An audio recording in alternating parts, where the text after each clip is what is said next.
won some money at the casino, you put all your winnings on red, but it came up black. If you got your best shirt dry cleaned before a wedding, and then immediately dropped your food on it. If you had an argument with a friend, and then later discovered that they just returned to their original view, starting over is harder than starting up. If you're not ready for that, like if you've already had a bad day, then what you're about to go through might be too much. Feel free to go away and come back. I'll be here. Alright, thanks for coming with me on this trip. I'll understand if you have to take a break at any point. Just find a safe place to stop and quit the game. Don't worry, I'll save your progress, always. Even your mistakes. This game is a homage to a free game that came out in 2002, titled Sexy Hiking.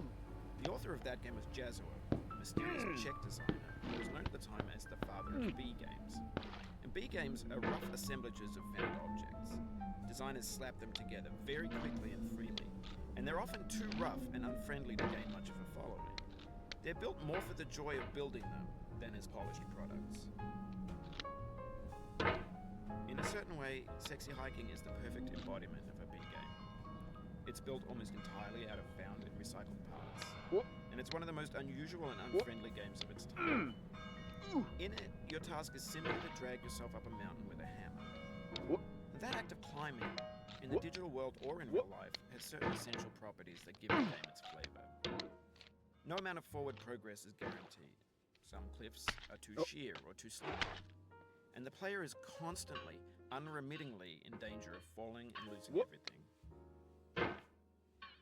Anyway, when you start Sexy Hiking, you're standing next to this dead tree that blocks the way to the entire rest of the game. It might take you an hour to get over that tree, and a lot of people never got past it. You prod and you poke at it, exploring the limits of your reach and your strength, trying to find a way up and over. And there's a sense of truth in that lack of compromise.